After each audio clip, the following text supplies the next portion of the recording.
C'è un po' la macchinazione, non c'è una politica scarsa.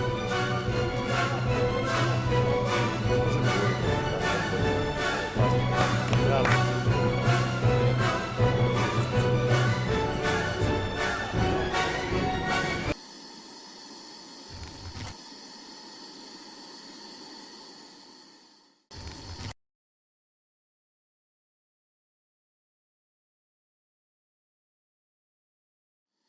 Non c'è un po' la macchinazione, non c'è una politica scarsa.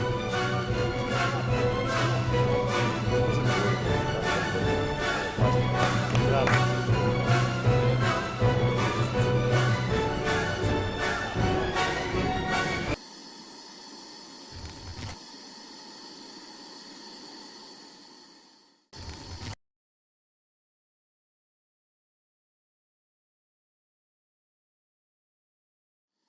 Non c'è un po' la macchinazione, non c'è una politica scarsa.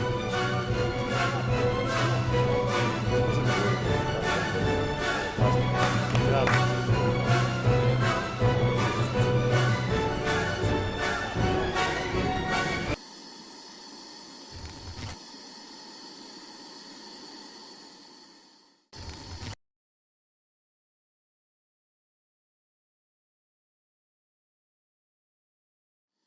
Non c'è un po' la macchinazione, non c'è una politica scarsa.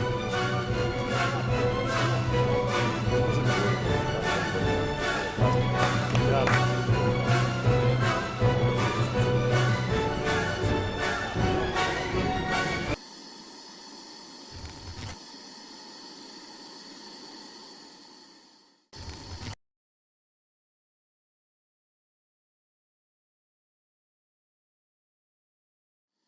Non c'è un po' la macchinazione, non c'è una politica scarsa.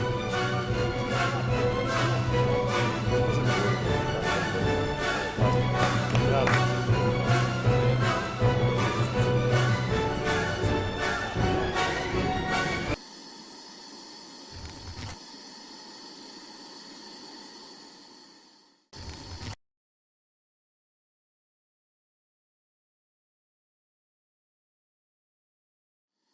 Non c'è un po' la macchinazione, non c'è una politica scarsa.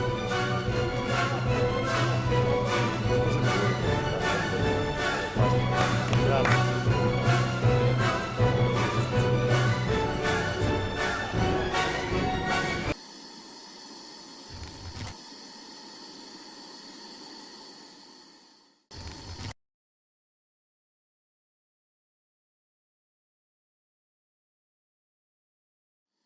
Non c'è un po' la macchinazione, non c'è una politica scarsa.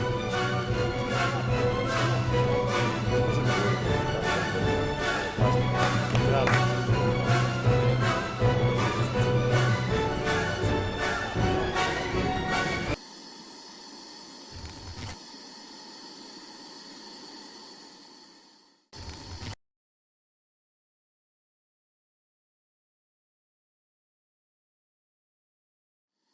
Non c'è un po' la macchinazione, non c'è una politica scarsa.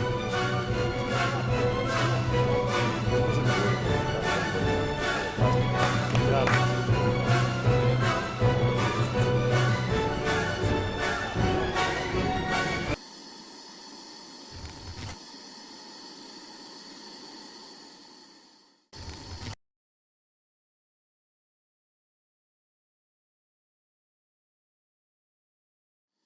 Non c'è un po' la macchinazione, non c'è una politica scarsa.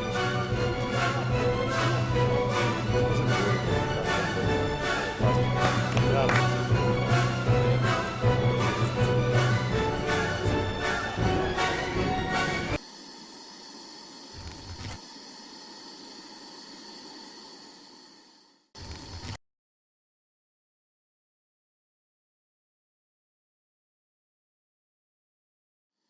Non c'è un po' la macchinazione, non c'è una politica scarsa.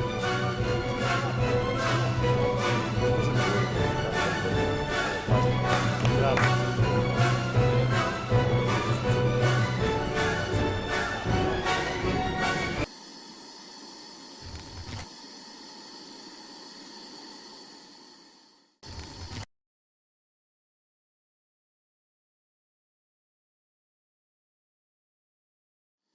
Non c'è un po' la macchinazione, non c'è una politica scarsa.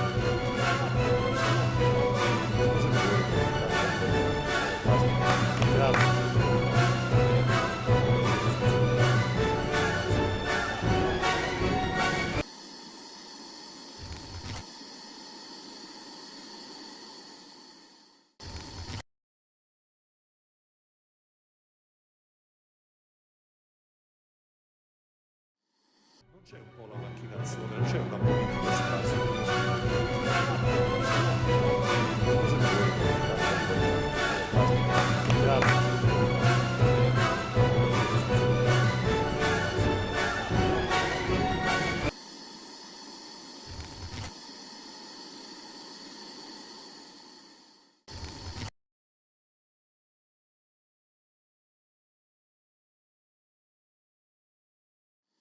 Non c'è un po' la macchinazione, non c'è una politica scarsa.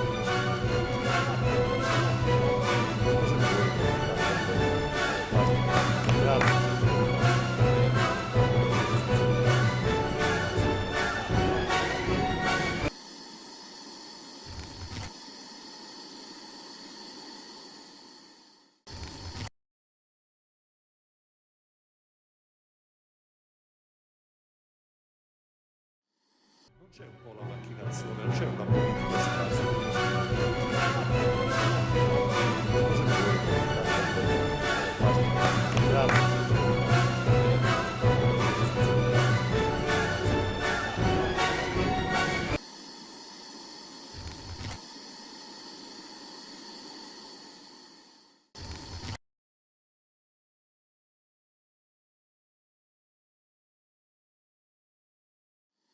Non c'è un po' la macchinazione, non c'è una politica scarsa.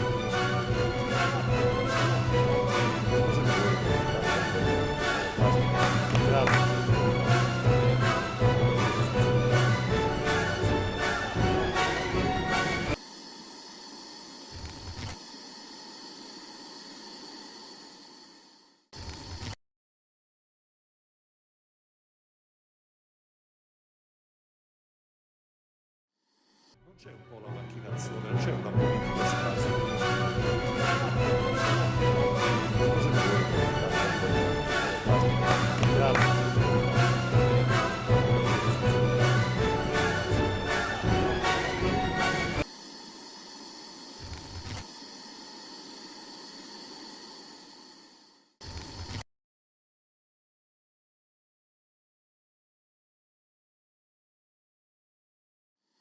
Non c'è un po' la macchinazione, non c'è una politica scarsa.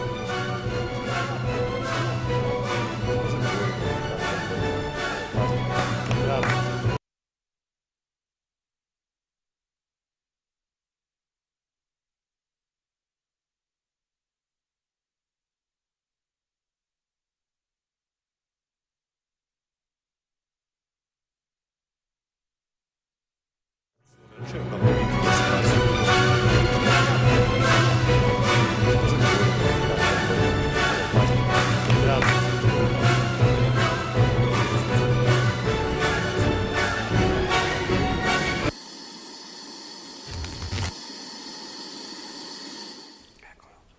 Buonasera cari amici a casa e benvenuti ad un'altra puntata di Insieme Idee Persone. Il giorno è sempre mercoledì, però abbiamo deciso per giocare con voi di cambiare ancora canale. Ecco, lo dico in senso ovviamente fra il serio e il faceto, come si dice, cioè dal 134 siamo passati al 121 per non farci mancare nulla. Ci piacciono le novità, lo stiamo facendo anche perché lo sapete, in tutta Italia si stanno rivoluzionando i canali, alcune regioni sono più avanti, altre stanno arrivando. Rimarrà questo per almeno tutto il mese di aprile, il 121, poi vedremo cosa succederà in seguito. Come sapete, in diretta qui dagli studi di Canale Italia, in diretta nazionale, quindi questo numero 121 vale per tutta Italia, dagli amici della Sicilia fino a quelli della Val d'Aosta, gli estremi dell'Italia. Ricordiamoci che non solo in diretta televisiva ma anche specialmente sui social. Ecco qua la nostra regia, grazie. Andate sulla pagina Insieme Idee e Persone TV, la nostra piattaforma social, e basta andare, scorrere velocemente come si fa, come siamo abituati di solito, andiamo sulla diretta, basta cliccare e si vede esattamente tutto quello che succede qui da noi in studio con qualche sfasamento di qualche secondo. Anche, ecco qui, anche Facebook ma anche YouTube, quindi anzi ringrazio tutti i follower su YouTube perché ormai stanno diventando sempre più numerosi, veramente grazie a queste persone che ci seguono anche su questo social ormai sempre attivo fra i giovani. Questa volta, nel prossimo mese, abbiamo deciso di non avere più le telefonate da casa, perché abbiamo creato qualche casus, qualcuno si è lamentato, ma come, perché non mi chiamate, perché non potete fare, perché non potete dire. Io volevo dire che, bene, a questo punto eliminiamo il contatto telefonico. Se avete da dire qualcosa, commento sulla pagina Facebook in diretta, scrivete, ci sarà qui, ecco qua, la facciamo vedere la nostra Stefania, che inquadrerà direttamente tutto, eccolo qui, e dopo i commenti più pertinenti, come dice il social, verranno letti qua in diretta. Quindi vi invito, è la maniera più come dire, democratica di far partecipare tutti, piuttosto che dare la possibilità al caso più fortunato di partecipare alla nostra trasmissione. Gli argomenti di oggi sono molto molto interessanti. Dobbiamo parlare di Green Pass e parliamo di crisi economica, però mi sono già dilungato troppo. Questi argomenti li voglio condividere con i nostri ospiti qui in studio. Abbiamo Marco Milanato, dirigente di Forza Italia. Buonasera. Bentornato. Davide Lovat, Comitato Liberi in Veritate, poi ci spiegherà cos'è questo comitato. Buonasera a tutti. Bentornato. Per la prima volta qui da noi Monica Cadau, imprenditrice. Buonasera a tutti. Roberto Agimo, Associazione Soccorso Veneto. Ciao a tutti e io sono Marco. Avvocato Elena Gagliardo, nostro opinionista, adesso la vedremo anche esperta giuridica, benvenuta. Buonasera a tutti. Buonasera. Ecco, gli argomenti sono ovviamente incalzanti, non mi resta che dire sigla, rimanete incollati alla TV.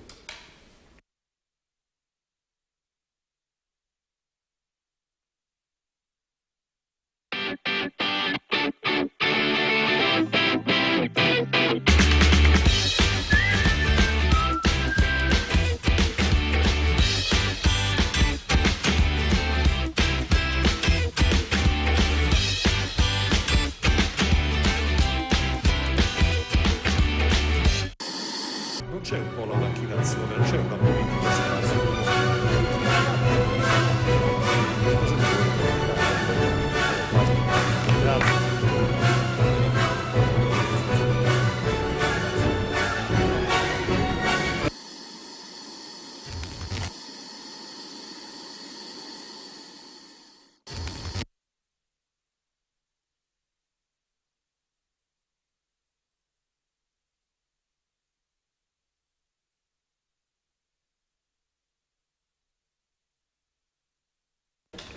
Eccoci qua in diretta 21.05, ecco aggiungo, mi sono dimenticato prima, che alle 21.30 abbiamo un collegamento con Moreno Pasquinelli dall'Umbria, quindi per gli affezionati di Liberiamo l'Italia, mi raccomando un contatto interessante, lo vedremo, ci sono delle domande che voglio fargli anche pertinenti. Bene, direi che la prima cosa che possiamo condividere, ricordiamo, non ci sono più le telefonate da casa. Se volete telefonare fatelo lo stesso, per carità, però non vi possiamo rispondere per par condicio, come si dice. Adesso tutti quelli che vogliono dire la loro, fare domande o anche fare commenti sui social, su Facebook, andate su Insieme Idee Persone TV. Monica Cadau, innanzitutto grazie di essere venuta qui da noi, imprenditrice, titolare di bar. Ci vuole raccontare che cosa è successo? Io veramente ho avuto molto piacere di averla qui da noi in studio, perché anche noi siamo imprenditori e tutti abbiamo subito vessazioni, come dire, non dico umiliazioni, diciamo umiliazioni economiche come imprenditori per colpa di questa pandemia, o anzi non per colpa della pandemia, ma per come lo Stato ha affrontato questa pandemia. Ci vuole raccontare un po' che cosa è successo? Sono un po' agitata. Vabbè, ma è normale, però ovviamente è una cosa questa che l'ha coinvolta direttamente, quindi credo che dovrebbe essere sia più semplice raccontare. Non le chiedo, non le parlo non faccio domande di politica estera, magari le faccio qualcosa. Ecco, più che altro, regia, facciamo vedere le foto, le foto che abbiamo preparato, che così agevoliamo un po' anche la Monica Cadau. Ecco qua, questo qua è uno spettacolo del muro di Berlino, no? Che cos'è? Un pezzo del muro di Berlino che hanno recuperato dal... Ci vuole un po' raccontare allora cosa è successo in sintesi? Se posso partire dal 4 maggio che ci hanno riaperto. Io ho iniziato le mie prime battaglie, se si possono dire battaglie, per tenere aperto il mio locale. Quando ci hanno detto che potevamo aprire dal 4 di maggio in zona arancione servizio da asporto, io sono stata una delle prime in tutto il paese. Innanzitutto dove ci troviamo qui? Borgo Valsugana, provincia di Trento, via Giamaolle 4/A, direzione Val di Sella. E niente, io davanti a quella porta avevo messo i tavoli interni, li ho messi esterni e servivo il caffè e quello che i clienti mi chiedevano da portare via. Ma hanno incominciato a tempestarmi di controlli, 4-5 pattuglie al giorno, vigili, finanza, carabinieri, ovviamente due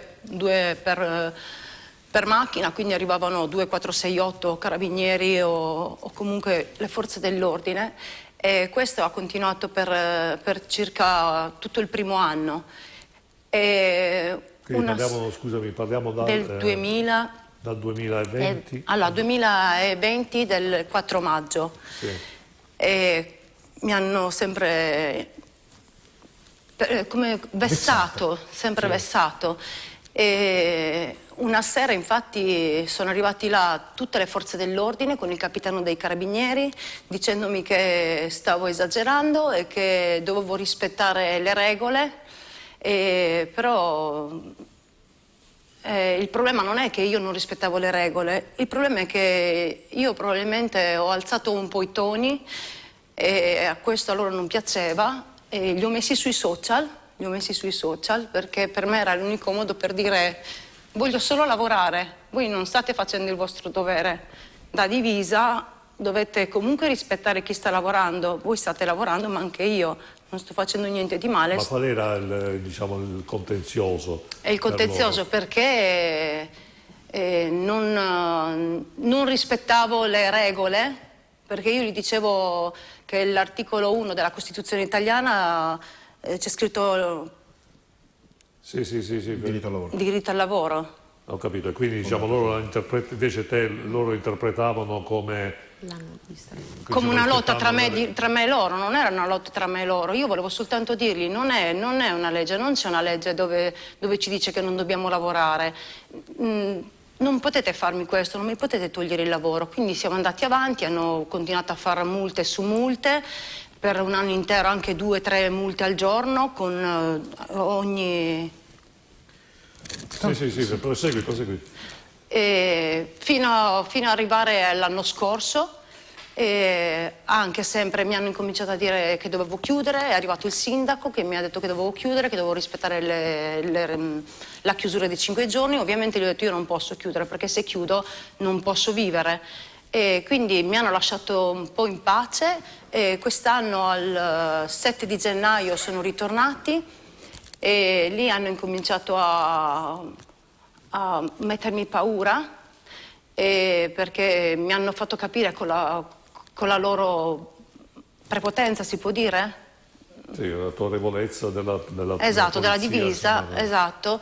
E sono venuti là e mi hanno detto che dovevo chiudere 5 giorni, ovviamente io non ho chiuso, mi hanno messo i sigilli, mi hanno messo per circa 4 volte i sigilli, io mi dispiace, ma prima di togliere il sigillo andavo là e gli dicevo ai carabinieri, li guardavo in faccia e dicevo mi dispiace, io devo lavorare, quindi tolgo il sigillo e entro a lavorare. Loro facevano un verbale e andavano via per 4 volte circa. E dopo una mattina io sono arrivata al bar e non c'erano i sigilli, quindi sono entrata e siccome l'ultima volta mi hanno fatto uscire senza pulire il bar, quindi ho detto devo comunque entrare e pulire, e invece sono arrivati loro e mi hanno richiuso il bar, risigillato e la mattina dopo alle 8 circa mi hanno mandato le foto sui social facendomi vedere il muro del bar e mi avevano messo murato, però questo mi avevano già avvisato con il giornale, mi avevano detto sul giornale che mi avrebbero fatto un TSO, che mi avrebbero arrestato per resistenza pubblica ufficiale e che mi avrebbero murato il bar se io non rispettavo le restrizioni, però io ho girato nei posti e non sono solo io che non rispetto le regole, perché non sono leggi, non c'è una legge Covid, lo sappiamo tutti che non esiste una legge Covid, quindi io dicevo perché se non c'è, io rispetto le leggi. Ma secondo te c'è il motivo di quello che tu hai rappresentato, sembra un accanimento da parte, ripeto, io non entro nel merito della legge, perché queste persone evidentemente devono far rispettare le regole, diciamo, questo è il loro lavoro. Non entro nel merito di... Ma come mai secondo te questo, diciamo, perché te hai resistito ai... Perché ho resistito, perché ho alzato i toni, perché li ho messi sui social e loro vogliono farmi star zitta, come dire, se noi la facciamo andare avanti, lo fanno tutti, non possono farlo tutti, se lo fa lei lo fanno tutti, quindi dobbiamo schiacciarla, e mi hanno schiacciato con i plinti di cemento armato, la schiacciamo, così facciamo vedere la capisce. foto, regia, dei blocchi di cemento armato, perché veramente... molto sì, diciamo, brutta da vedere come immagine, comunque, ecco, a prescindere da chi ha ragione o torto, però questa immagine... Io ho Il soltanto muro di chiesto... Berlino in Valsugana. Io ho soltanto chiesto di lavorare, non ho chiesto altro, e quando loro mi hanno imposto di chiedere il Green Pass, quando venivano i carabinieri mi dicevano Green Pass, e ci sono i filmati dove sono stata anche, mi hanno alzato anche le mani, posso dirlo, perché ho i filmati, sono stata anche... mi hanno messo le mani addosso. La sua dichiarazione ci mancherebbe. A Girmo, adesso torniamo...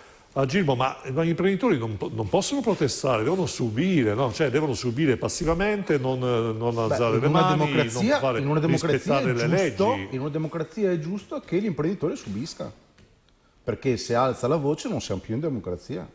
O è una dicotomia, credo che ci sia qualcosa che non torna. Qualcosa che non torna. No, infatti.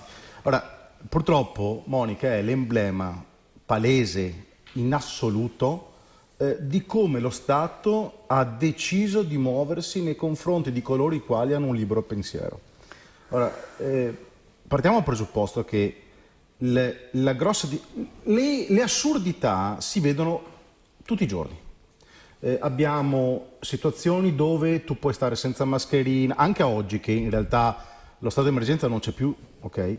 Puoi stare senza mascherina in un posto, in un altro non puoi stare senza mascherina. C'era fino a poco tempo fa il 70%, il 75% delle persone allo stadio, 50%, e le cose funzionavano a giornata. Quindi la realtà di una cosa fatta con coscienza, anzi coscienza, non c'è mai stata. Posso capire la fase cruenta del virus, posso capire tante cose, ma dopo un certo punto, quando in realtà è diventato palese che quello che poteva essere il coronavirus era diventato molto più blando sotto tutti i punti di vista, si sono accaniti per quale motivo? Ora, l'unico motivo che razionalmente mi viene a pensare è quello che c'è una volontà di distruggere un'economia, e a tutti quanti gli effetti lo stanno facendo. Nel caso specifico di Monica è palese il fatto che nel momento in cui uno diventa palese nel suo modo di protestare, deve essere represso, fustigato, frustato, umiliato e vessato, perché, come ha detto giustamente lei, nel momento in cui uno alza la testa e questa testa rimane alzata, lo Stato perde. Ricordo che c'è stato, aiutami, torteria la Rosanna Spattari, ok, di Chivasso, sì, della torteria, famosissima torteria di Chivasso, che spero che venga in trasmissione anche lei a breve. Lei ha vinto la causa contro lo Stato, quindi l'avevano fatta chiudere, l'avevano bloccata, l'avevano sigillata, alla fine l'hanno fatta riaprire. La legge, in realtà, e qui abbiamo un avvocato, per fortuna ci dà degli appigli sui quali poterci anche aggrappare per poter vedere la verità vincere, anche perché non tutti i magistrati sono monodirezionali, ci sono molti magistrati o comunque molti giudici, scusa, che possono dare delle interpretazioni di un certo tipo. Ad esempio, da ieri sono partite le sanzioni dei 100 euro per coloro i quali sono cinquantenni, over 50 e non si sono vaccinati. Da ieri hanno iniziato appunto ad arrivare. Come sai, come Soccorso Veneto, noi già da questa settimana, da fine settimana spero, metteremo il prontuario su come fare il ricorso per non pagare la sanzione. Ricordo a tutti che il non pagare la sanzione non vuol dire vincere sicuramente, ma ci sono una serie di elementi che ci propendono per pensare che alla fine l'avremo vinta noi. Intanto, nel momento in cui fai ricorso, sospendi la sanzione e quindi la metti, come si dice in Veneto, in soasa, in soffitta, per vedere quello che succederà. Nel momento in cui abbiamo uno Stato che per sfortuna o per fortuna in questo caso è lentissimo nel giudicare, quindi vedremo cosa succede nel tempo, primo. Secondo luogo, abbiamo modo di poter dibattere la costituzionalità dell'obbligatorietà vaccinale. Ci sono tutta una serie di elementi che propendono per il fatto che possiamo avere una razionale possibilità di portare avanti il nostro percorso. Lo vedremo, Quindi, lo vedremo. Minato, mi sembra a te che non sei d'accordo, Ma per niente, ti sentivo un po' mugugnare. Ti sentivo mugugnare. Premesso che conosco benissimo Borgo Valsugana e ci passo sempre perché ho la fortuna di avere la casa Molina di Fiemme, quindi vado dall'altra parte e faccio un passo bellissimo. Quindi conosci Devo il dire che sindaco, la prossima volta mi fermerò a chiedere agli altri bar cosa realmente è accaduto, perché credo che la spiegazione stia nel mezzo. Non credo assolutamente che le forze dell'ordine si accaniscono con una persona, credo che rispettano l'articolo 32 della Costituzione che obbliga lo Stato a tutelare la salute dei lavoratori, perché mentre noi chiediamo un Green Pass, ripeto, difendiamo la salute della gente che lavora, mentre la gente si arroga il diritto e spara cazzate su limitazioni della libertà che non esistono assolutamente, il Green Pass insieme alle mascherine e alla sostanza disinfettante che sono state le prime due sono un sistema di protezione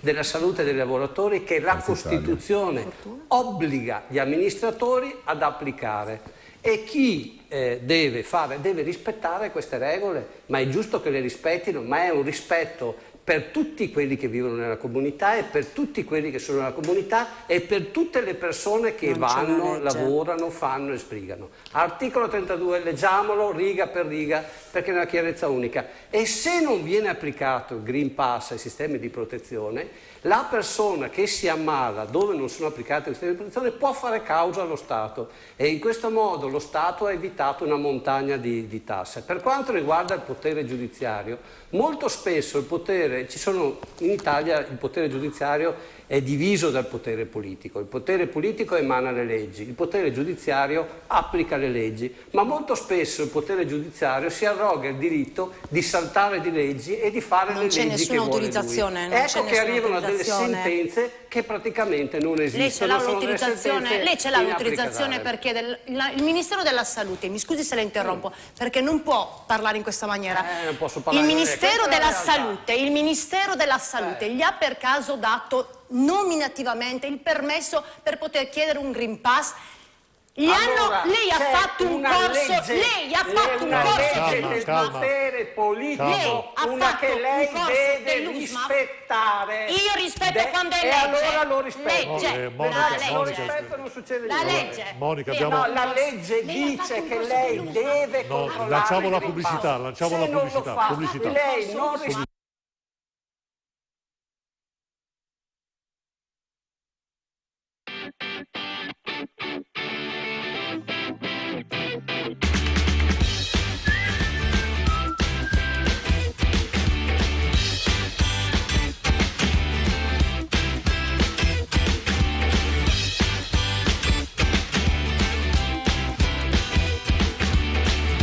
Benvenuti a tutti, sono Luigi di Ottica Sportiello.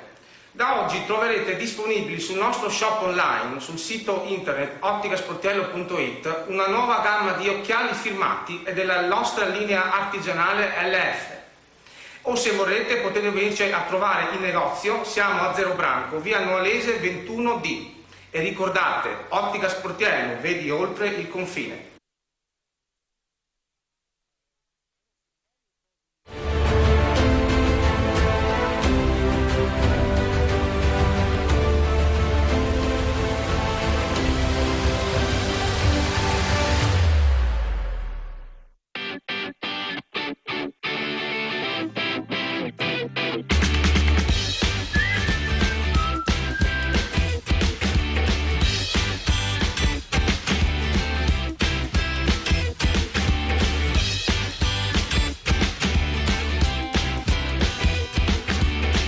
Il Centro Consorzi presenta Unidolomiti, il nuovo settore dedicato all'università e all'alta formazione. Ampie le possibilità di scelta con la triennale di mediazione linguistica classe L12 con 4 diversi indirizzi: criminologico, marketing e comunicazione per l'impresa, turismo e sviluppo locale, agroalimentare e sostenibilità ambientale. E ancora convenzioni con le maggiori università online. Una scelta anche per lavoratori di 84 indirizzi e corsi di alta formazione con la Libera Accademia Indef di Bellinzona. Centro Consorzi a Sedico. Alta la formazione, sempre.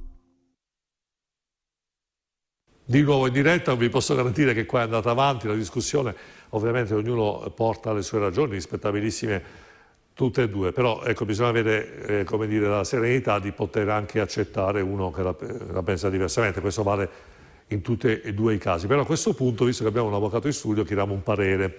L'avvocato, è stato citato l'articolo Iardo, mi riferisco ovviamente al nostro opinionista di questa sera, è stato citato l'articolo 32 della Costituzione, io non faccio il costituzionalista di lavoro, è stato citato la divisione dei poteri, legislativo e diciamo quello della magistratura, ci vuole un po' dire, però ecco, parliamo di, come ha visto qua ci sono due posizioni contrastanti.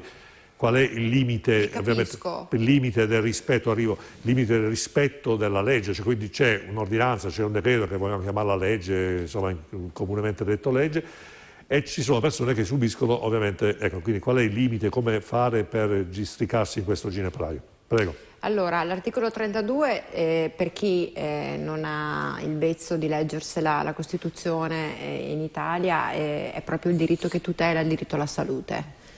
E certo ci sono delle postille, la nostra Costituzione fa anche delle postille, ovvero che l'interesse individuale, la salute di un singolo, cioè non deve essere sacrificata al punto tale in nome di una ragione di collettività, nel senso non si può imporre a un singolo una restrizione libertaria come quella che c'è stata. Di fatto però non si sta parlando di leggi in questo caso, perché è da tempo che non abbiamo governi eletti dal popolo, il potere legislativo spetta al Parlamento, all'esecutivo la decretazione, ovviamente, è l'unico metodo che ha per fare pseudoleggi, la decretazione in casi di emergenza e necessità, decreto legge. Noi di fatto sono anni che andiamo avanti a decreti legge.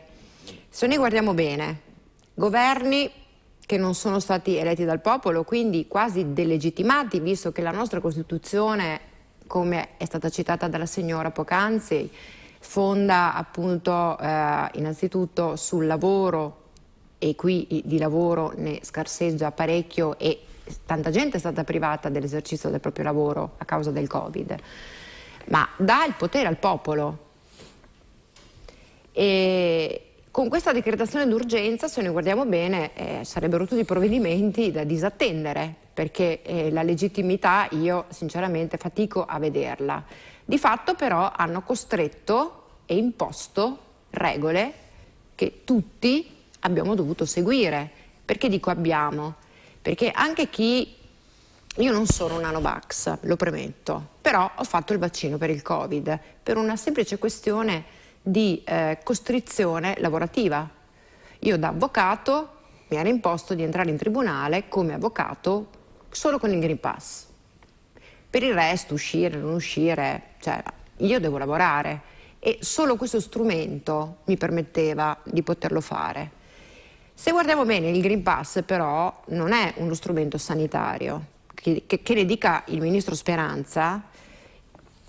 Il Green Pass è stato un obbligo surrettizio a costringere la persona a vaccinarsi, perché senza il Green Pass non poteva fare alcunché. La gente, gli stessi medici non potevano svolgere. Io ho una cliente che svolgeva medicina d'emergenza in pronto soccorso ed è stata sospesa senza stipendio.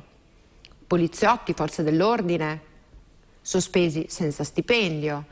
Lo stesso poliziotto che commette un reato nell'esercizio delle sue funzioni viene sospeso dal suo ruolo con metà stipendio, quindi qui c'è qualcosa che non va, nel senso, per cui io non parlerei di leggi, ma di decreti leggi che sono tutt'altra cosa, spettano all'esecutivo, non al Parlamento, e di fatto il Parlamento è stato esautorato moltissimo dei suoi poteri. Questa polemica è andata avanti decreto legge dopo 60 giorni il Parlamento deve dare l'ok, quindi non diciamo cose non vere. Il decreto legge è uno strumento dell'esecutivo, sì, ho capito, ma è dopo 60 giorni deve essere approvato. Che non l'hanno mai fatto. Certo, per carità, Che ci l'abbiano solamente... fatto o non l'abbiano fatto, se non l'abbiano non l'hanno fatto mai decade. fatto. Se viene fatto e non è vero, perché ci sono stati decreti leggi che sono diventati leggi, ci sono decreti leggi che si sono fermati lì. Non so se ha la contezza del fatto che tantissimi decreti legge hanno avuto 80 decreti di attuazione. Mi faccia finire, per cortesia.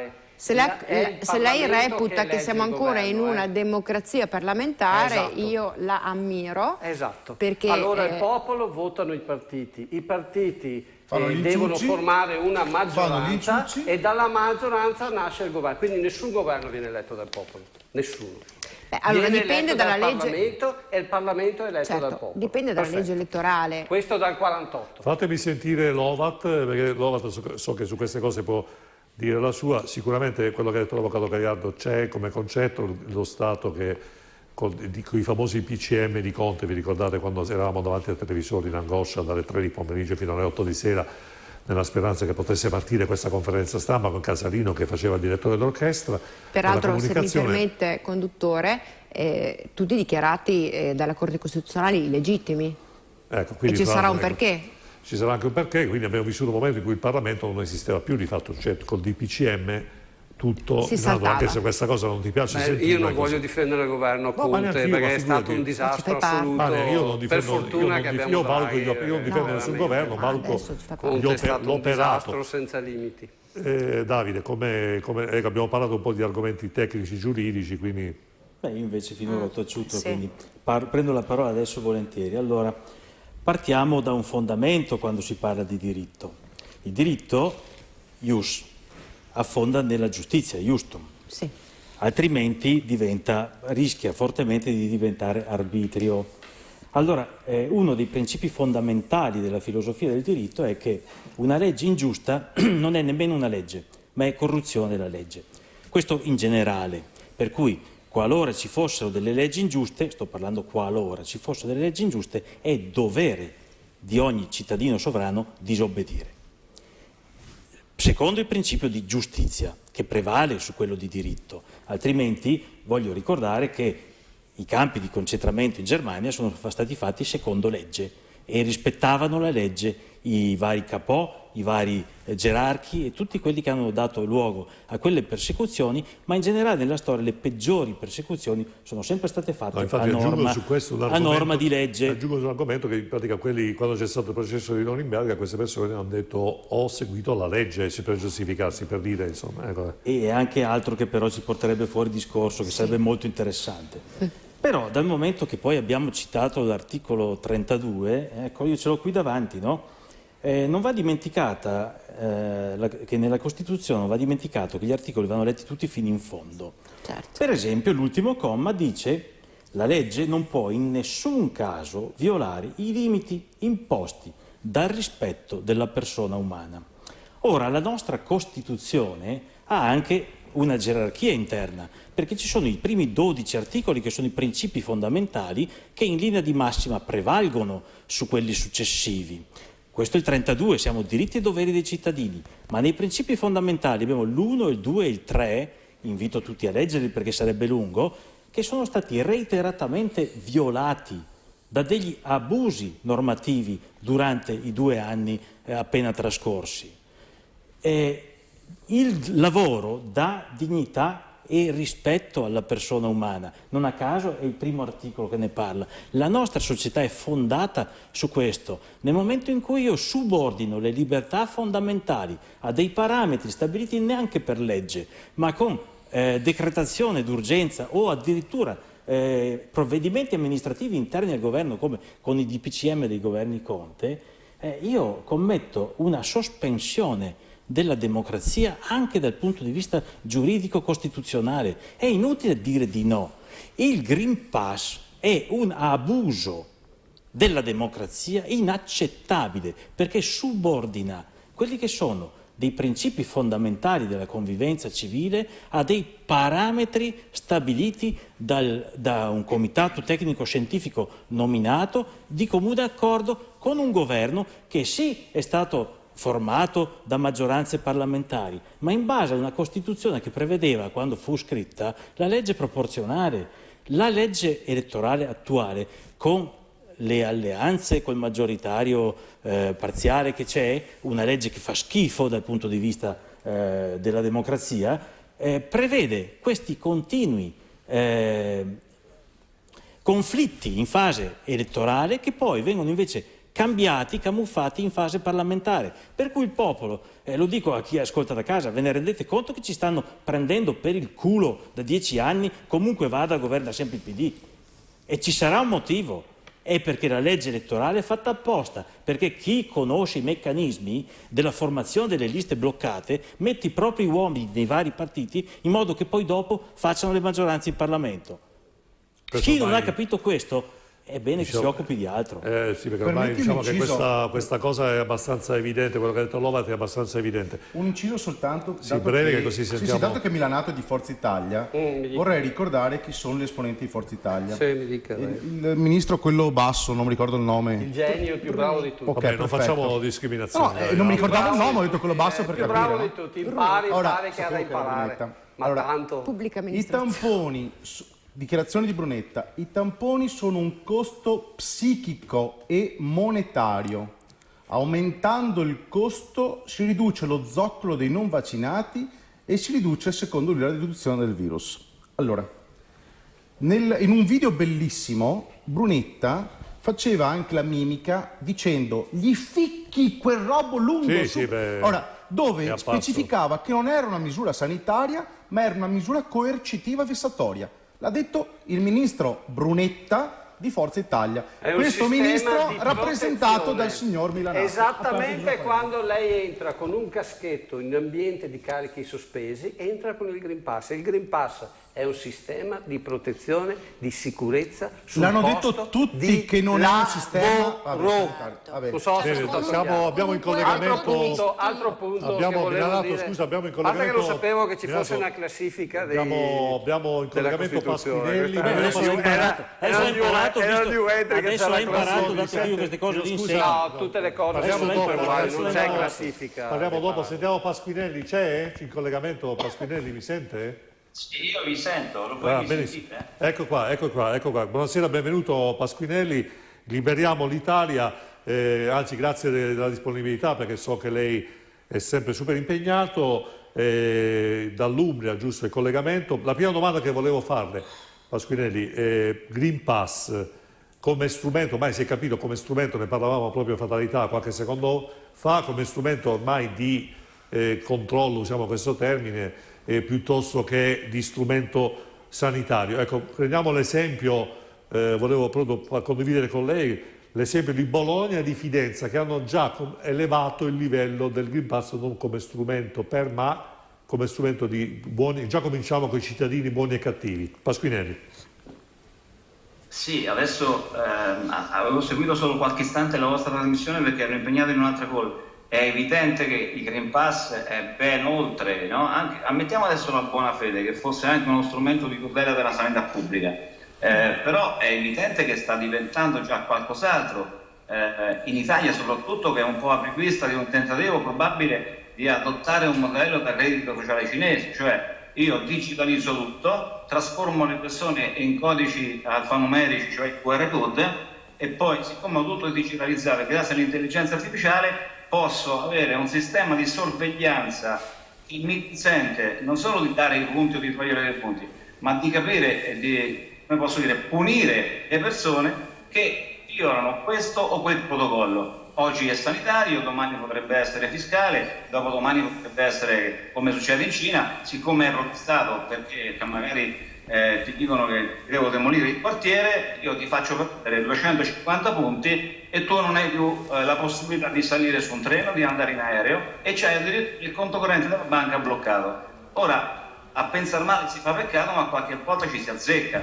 Ci sono fior di teorici, di sociologi, di psicanalisti, di politici che mettono in guardia dal fatto che l'orizzonte distopico verso cui si sta andando è questo sistema della sorveglianza e della punizione, che è un sistema biopolitico che i dominanti possono utilizzare per non solo per reprimere, ma per prevenire ogni insubordinazione, ogni disobbedienza civile, e per quindi segregare, perché l'abolizione è anche segregazione, e questa segregazione l'abbiamo vista bene in opera con gli ultimi decreti, soprattutto del governo Draghi, perché il Green Pass è chiaramente l'antesignano di un sistema di segregazione sociale, cioè se tu non hai quel pass non puoi nemmeno andare al lavoro, non puoi mettere insieme il pranzo con la cena, neanche in Cina è stato fatto. Ma come si fa? È un abominio, è una violazione palese dei diritti fondamentali dell'uomo, mica solo della Costituzione, ma dei codici penali addirittura.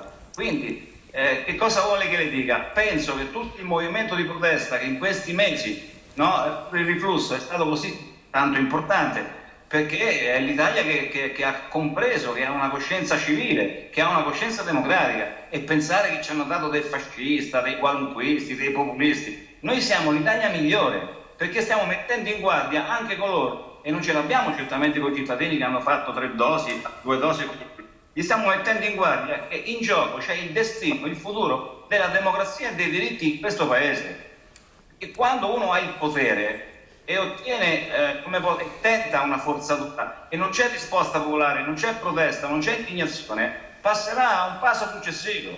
Come si fa a negarlo? Senta, gli esempi Pasquinelli di Bologna e Fidenza, li vuole un po' raccontare un po' nel dettaglio che cosa è successo? A Fidenza cominciano così, no? A piccole dosi omeopatiche, no? Come il veleno, no? Nei condomini delle case popolari, che quindi diciamo così sono presidiati dal municipio, è stato già introdotto un sistema di punteggi per i condomini. Se tu per esempio strilli un po' troppo forte ti viene tolto un punteggio, se tu accendi un piccolo braciere sul terrazzino ti viene tolto un altro punto, fino appunto a togliere il diritto della casa. Non so se è chiaro.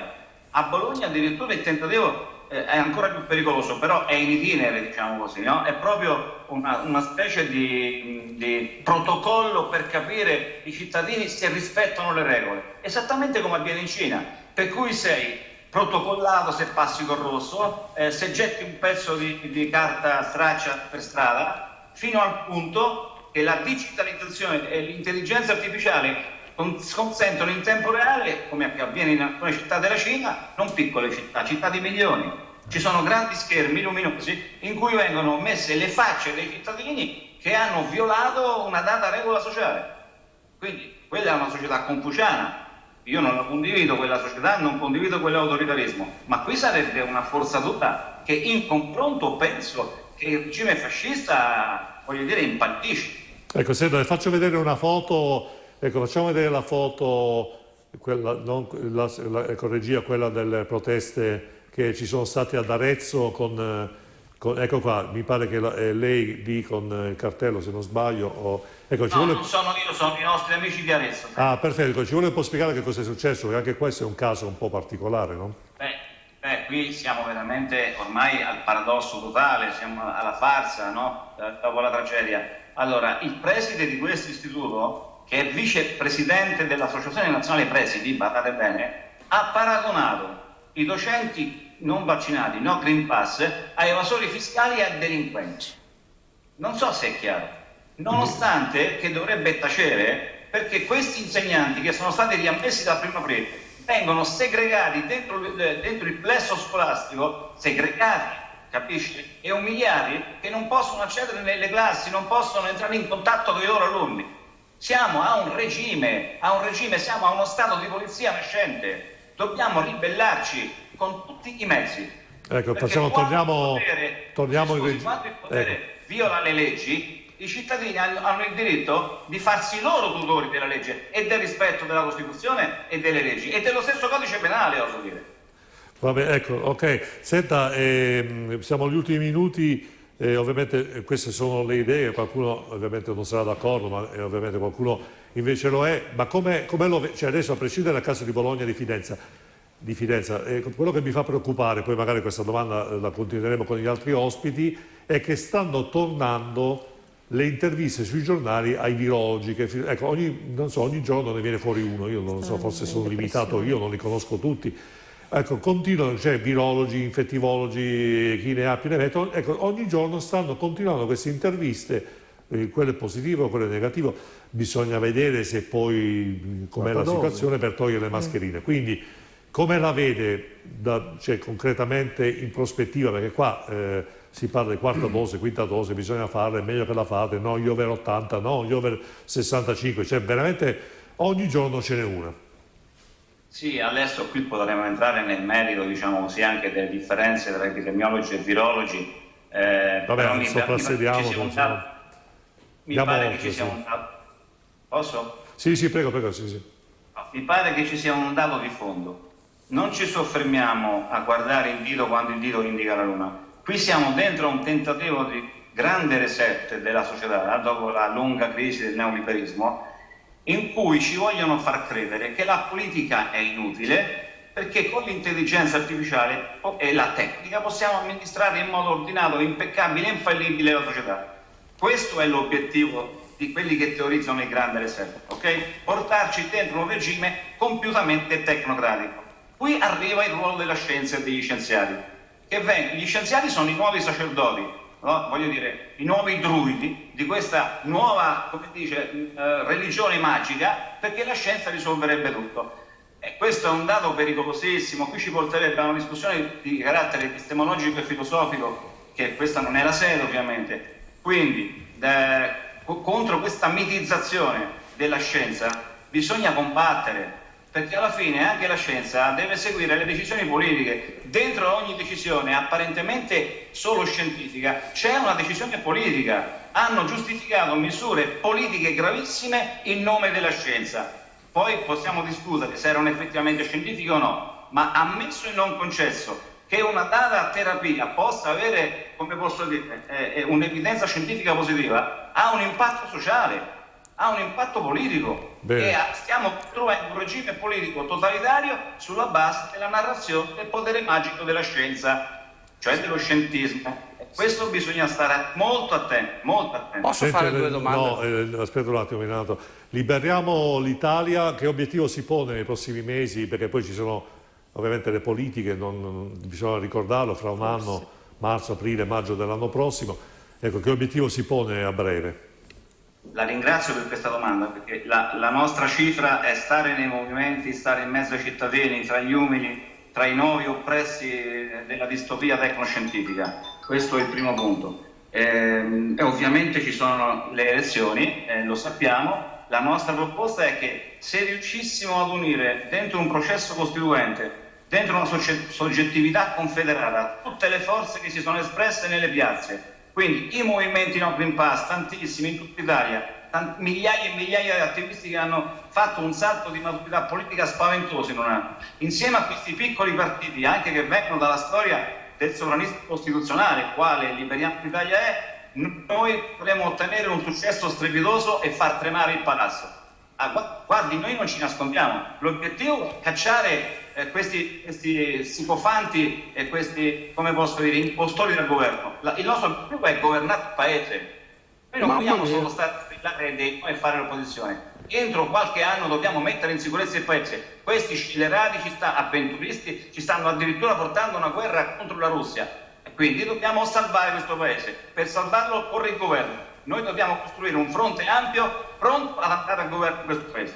Va bene, benissimo, tutto chiaro. Moreno Pasquinelli, grazie anche per l'impegno che, insomma, di trasparenza, almeno per di condivisione. Io sono assolutamente a favore del confronto sempre e non del seguiamo la corrente come l'acqua, ma invece porsi le domande, porsi i problemi, approfondire. Quindi bocca al lupo per le vostre attività e grazie ovviamente per... Grazie, mi scuso con gli ospiti perché non posso, diciamo così, interagire con loro per impegni che non posso assolutamente disdettare, devo tornare nell'altra cosa. Ci mancherebbe, grazie ancora Pasquinelli della disponibilità. Buonasera, grazie, buonasera. Ecco, quindi abbiamo sentito cioè, è molto forte quello che ha detto Pasquinelli, quindi una coscienza, perché ci sono persone che al di là di seguire la corrente si pongono anche il problema delle cose, dicono bene, ma com'è che funziona questa cosa? Come mai ci sono questi cambiamenti di atteggiamenti da parte delle strutture di governo? Però è anche vero che bisogna, come dire, porsi, accettare, recepire le idee degli altri e farsene possibilmente una propria. Ecco, Agirmo, quello che ha detto Pasquinelli è molto interessante, cioè questa necessità, ecco l'auspicio che mi piace come concetto, quello di, diciamo, dopo anni di mesi di proteste, di perdite, di sofferenze di persone che hanno perso lavoro, soldi, tempo anche per protestare, è arrivato il momento forse di quagliare, come si dice, cioè di concentrarsi, di unirsi in maniera democratica e di rappresentare. Allora, sono assolutamente d'accordo fondamentalmente su tutto quello che ha detto Pasquinelli. Anche sull'ultima parte, che è la parte prettamente politica. È indubbio che i movimenti che ci sono a quest'oggi e che sono maturati anche politicamente nell'arco di questo anno e mezzo, 2 anni, sono movimenti che hanno creato una coscienza critica nei confronti di questo governo. Una coscienza critica che è basata sulla razionalità delle cose, cioè non prendere per oro colato tutto quello che viene detto, ma cercato di analizzare quello che viene detto e come viene detto. Tant'è che 2 sono gli elementi che sicuramente uniscono tutti i movimenti su base nazionale. Uno è quello che siamo tutti contro il Green Pass e l'altro è che sicuramente a livello mediatico e comunicativo la raccontano in un modo e poi in realtà la cosa, perlomeno per noi, è completamente un'altra. Questo vale sia sotto l'aspetto Covid che sotto l'aspetto guerra, se vuoi.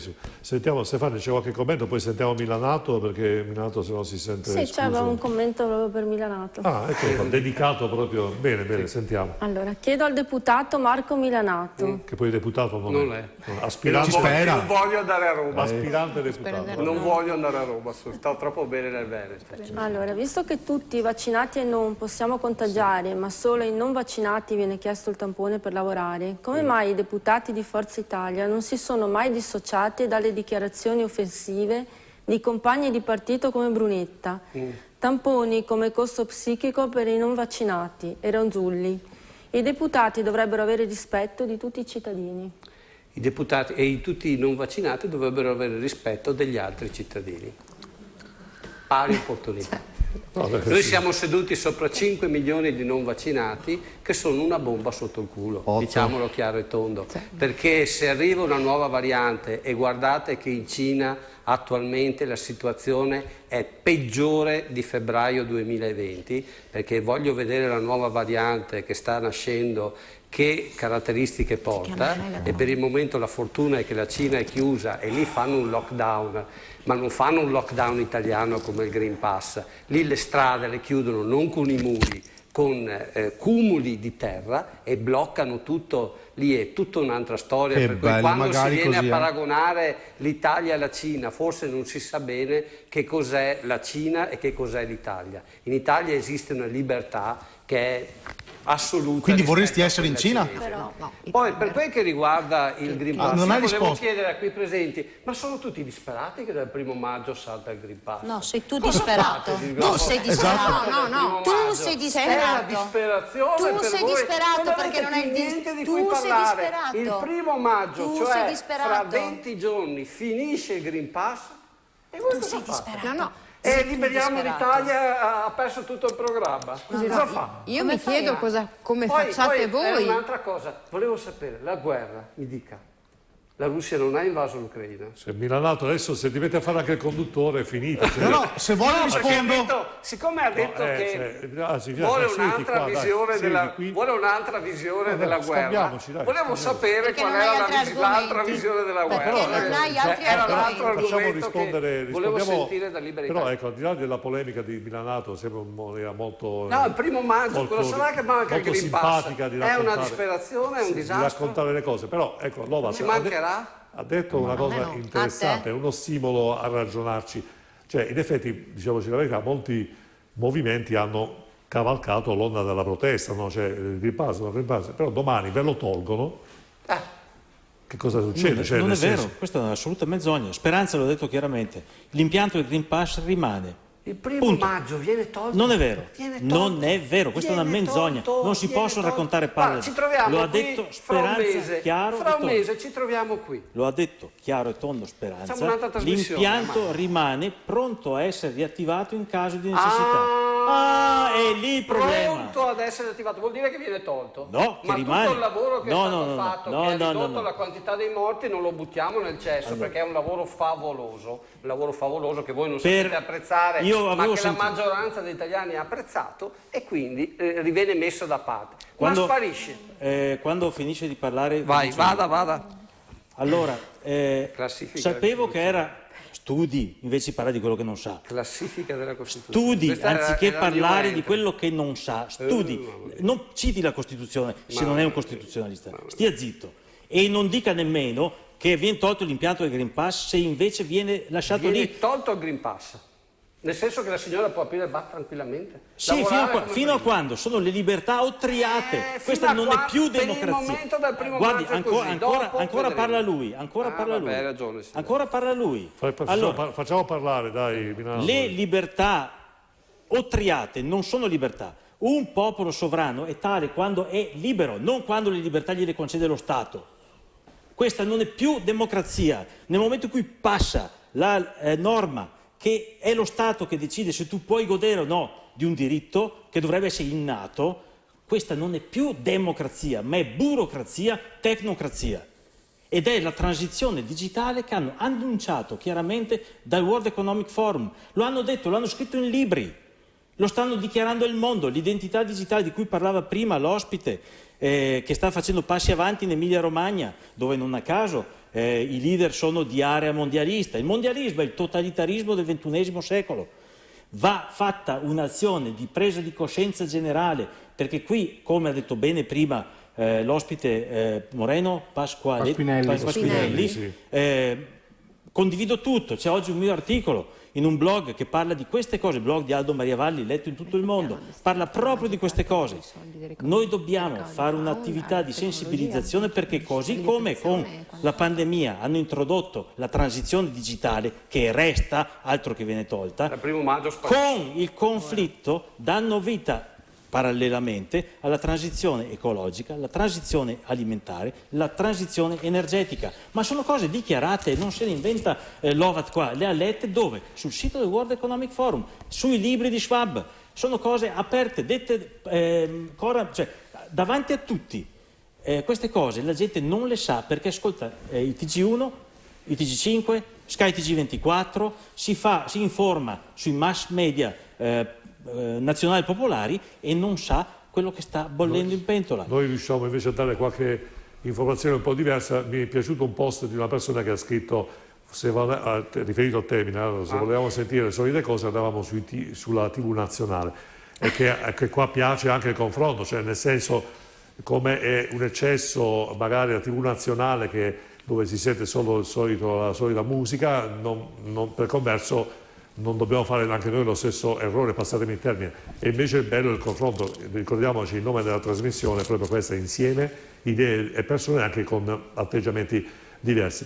Ecco, Monica Cadau, abbiamo parlato anche un po' abbiamo spaziato, però rimane il fatto che comunque te sei un imprenditore che per un po' di tempo non sei riuscito a portare la pagnotta a casa. Esatto, però siccome io non mi arrendo mai e non mollo mai, perché secondo me tutto questo non è giusto nei nostri confronti, ok? Perché un Green Pass non toglie la malattia. Io ho fatto il Covid, so cos'è il Covid, speravo di non prenderlo perché dicevo il Covid non esiste, me lo son presa, per fortuna, così posso dire che il Covid non ammazza, è una semplice influenza, un po' più aggressiva. Bastava che i medici ci dicessero come curarlo a casa, punto, perché a me è successo, quindi lo posso dire, per fortuna. Uno. Seconda cosa, non mi arrendo. Il mio bar me l'hanno murato, io ho bisogno di lavorare, In questo momento è murato. Comunque. In questo momento è murato, però io i miei clienti, il mio pubblico, il mio sostegno, per fortuna, sai chi è? Tutto il popolo che mi ama, che capisce cosa sto passando, si sono inventati aperitivo al sacco, davanti al mio locale. Quindi giovedì, venerdì, sabato, dalle 17 in poi e tutte le domeniche, dalle 15 in poi, fino alla riapertura del mio locale, siamo là, tutti assieme, 100, 80, siamo là che facciamo aperitivo al sacco. Ognuno si porta da bere, da mangiare, anche io porto del mio, ovviamente, perché è giusto così. E Posso dirla tutta? A offerta. Mi hanno preparato una scatola, mi hanno preparato un bel cartello con scritto aiutiamo Monica per questa vergogna italiana, perché non si può murare il lavoro come l'hanno murato a tutti quanti. Agli altri li hanno lasciati a casa e a me hanno messo un muro davanti, ma il mio muro non è il mio muro, è il muro di tutti gli italiani che stanno a casa per un Green Pass che non è legge. Riccardo, sulla difesa del lavoro abbiamo accennato prima. Sì, io volevo chiedere alla signora se ha ricevuto ristori dopo la durante la chiusura. Certo, ho ricevuto cosa? 600? Gli standard. 1800, cos'è? 1.300 per 6, 18, 1.800 euro da quando? Dal 4 maggio, siamo 2 anni. Io ho licenziato la dipendente, ho licenziato mio figlio. Dal 4 maggio della prima riapertura sono da sola che lavoro, da lunedì a lunedì. E io, signor, non mi ricordo chi è, e non mi interessa, non mi ricordo chi è, va bene, non me lo ricordo. Io me lo sudo il mio stipendio, io apro alle 7 del mattino, chiudo a mezzanotte tutti i giorni, da lunedì a lunedì. Viene lei con me? Viene lei con me? Premesso, non mi lasci parlare. Lei mi lascia parlare. Lei mi lascia parlare. Il Trentino fa parte. Lei mi lascia parlare perché a me non mi hanno dato un centesimo in più, va bene? 1.800 euro di 2 anni. Io pago un affitto, io pago le tasse, io pago INPS, io pago le spese, io pago le tasse come tutti quanti. Io volevo dimostrare a tutta Italia che bisogna lavorare. Il mio gesto non era per me, è tutta Italia, svegliatevi, lavorate. Il Green Pass è uno strumento non sanitario, non è sanitario. La seconda domanda che le volevo fare è adesso, dopo la muratura, che a parte che è un reato, sinceramente murare un'attività pubblica è come se mi avessero seppellito un posto dentro. Di lavoro, cioè una cosa è riprovevole. Hanno preteso tasse, gli sono arrivate cartelle esattoriali, bollette, come certo, fosse. Io continuo a pagare l'affitto alla signora perché sono in affitto, continuo a pagare la luce. Una cosa hanno fatto in più.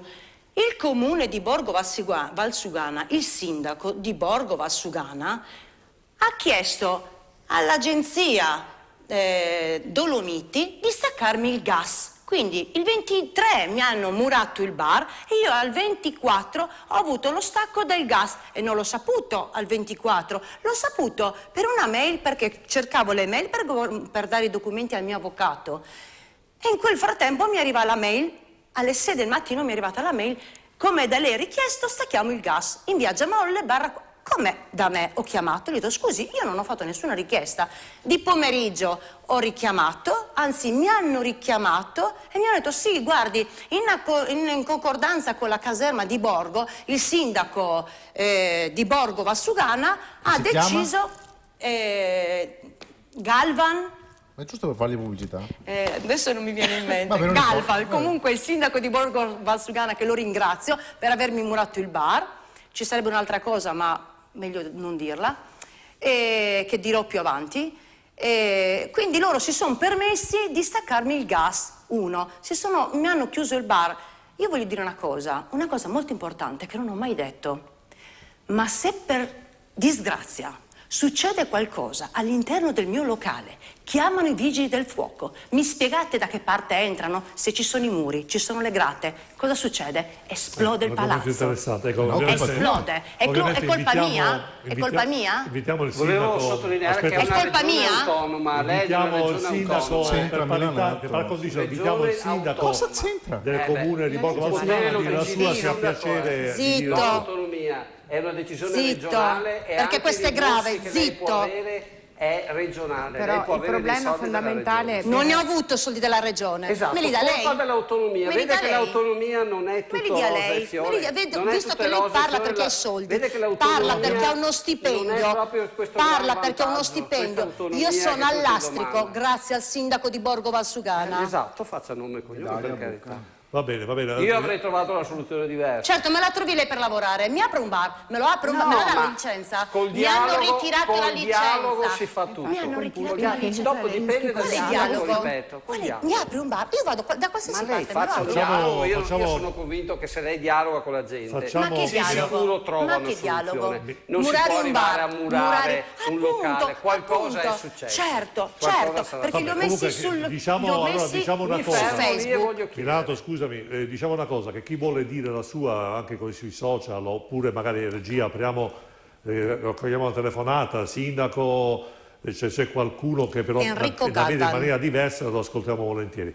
Ovviamente mi permetto di dire, non mi voglio schierare, perché lo sapete che non mi schiero mai, perché non mi posso permettere di giudicare nulla a nessuno, però sicuramente le persone che si uniscono, e c'è anche un post simpatico di una persona, si uniscono in solidarietà nei confronti di Monica, sono anche persone, diciamo, gradevoli, perché fanno un gesto, a prescindere da schierarsi o no, perché quello non ci riguarda, non ci mettiamo in mezzo, però magari sicuramente le persone che aiutano Monica fanno un bel gesto, ecco, secondo me. Agirmo, facciamo il punto della situazione qui. Mi sembra che Milanato difende la sua linea. Beh, Milanato ma io volevo sapere la posizione. No, Milanato, devi stare zitto, fammi sentire. Il conduttore lo fai un'altra volta. Milanato è un bravo ragazzo. Ti ho dato il ragazzo, sei contento? Beh, grazie. Per fare una roba contenta. Ma la guerra, vorrei sentire sulla guerra. E chiaramente Milanato difende le posizioni del governo. Vuoi sentire della guerra? Sì. Ieri, questo governo, il suo governo, ha approvato in commissione lo stop dell'IVA sulle armi. Lo sapevate? Quanti lo sapevano? Io. Pochi, molto pochi. Quasi Di quelli nessuno, che stanno a casa ad ascoltare sono sicuro che molto pochi lo sapevano. Ricordo che ad esempio sul latte vegetale c'è l'IVA al 22%, su prodotti per i bimbi c'è l'IVA, sulla pasta.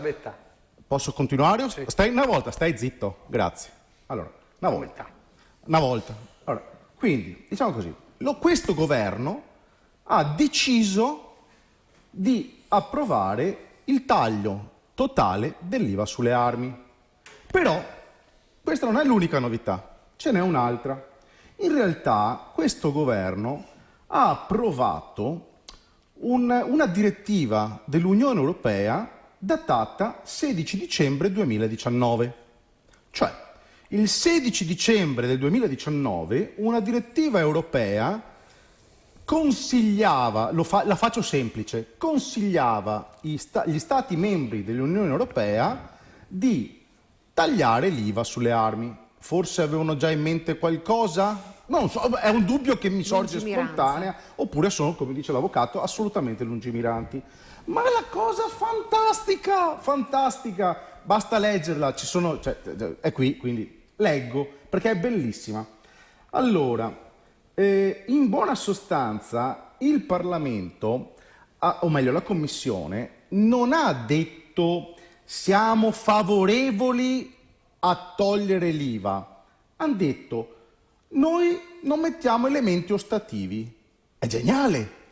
Avete presente Ponzio Pilato? Vi ricordate quel signore che con il sapone ha fatto così, che ha messo uno in croce? Buon, perfetto. Si sono lavati le mani e ha detto no, tagliamo l'IVA, ma noi facciamo finta di non saperne niente, di un qualcosa che hanno già predisposto nel 2019, perché non si sa mai. Ma la cosa ancora più figa, perché non è finita, è questa. Allora, questo taglio dell'IVA è fatto per adeguarlo alle sfide della competizione internazionale e agli obiettivi di inclusione sociale. Cioè, il taglio dell'IVA sulle armi è per l'inclusione sociale. Io non so dove le inventano ste robe, però ribadisco, come diceva anche prima Davide Lopez. Questo qui è il decreto, si può stampare, è il decreto stampato di ieri, che è venuto fuori ieri in Gazzetta, quindi di ieri. E allora, come diceva giustamente prima anche Lovat, allora, le cose sono tutte scritte, loro hanno già pianificato tutto, e quando parlo di loro, badate bene, non parlo di governi, perché i governi fondamentalmente, poverini, sono delle marionette in mano a delle economie. Quindi le economie mettono o comprano in un modo o nell'altro le persone giuste da mettere nei piedistalli importanti che eseguono ciò che determinano queste economie. Poi ci sono dei pusillanimi, perché io li ritengo pusillanimi, che accettano pedissequamente ciò che dicono i loro capi e portano avanti quello che i loro capi dicono per sottomissione mentale, perché non hanno la capacità di organizzare un pensiero e fare 1 più 1. Ribadisco, approvato decreto dicembre 2019, l'hanno portato oggi, gli hanno detto che è per inclusione sociale, ma o si è deficienti o non si vuol capire. Quindi lascio a ognuno capire se si è deficienti oppure non si vuol capire. Avvocato Gagliardo. Sulla guerra? No, cioè su questi argomenti qua tecnici, sull'IVA, sull'IVA ho già detto quello che, cioè l'IVA andrebbe tolta su altri tipi di prodotti per l'inclusione sociale, per l'aiuto economico, tipo ai prodotti infantili, non mi vergogno a dire agli assorbenti per le donne, che non è una cosa che ci siamo volute noi, ma natura madre, ma anzi quella rimane. L'hanno sospesa per un periodo però, mi sembra, avevano fatto 2 giorni di regalo alle donne. Però condivido il pensiero appena espresso sul fatto che i governi, innanzitutto io permettetemi di dirlo, di affermarlo con chiarezza, non mi sento di parlare di Unione Europea, ma di Comunità Europea, perché se fosse Unione innanzitutto non sarebbe nata dal tetto ma dalle fondamenta, e invece prima è nata dalla moneta, che ha avuto un impatto devastante su economie del tutto frammentarie e fiscalità differenti e quant'altro. Ne hanno goduto degli stati, sappiamo benissimo quali, e noi siamo di quelli che purtroppo ne hanno portato a casa la saccoccia vuota. Quindi, parlando di Comunità Europea, devo dire che proprio secondo me non esiste e mi duole molto che l'Italia soccomba a una direttiva peraltro datata ad oggi, 2019, siamo nel 2022, relativamente a delle armi, quindi o la Comunità Europea è lungimirante o veramente ci sono alla base degli interessi sottesi che non sono i nostri governi o l'Europa a gestire, ma chi comanda l'Europa di dare le direttive altrui.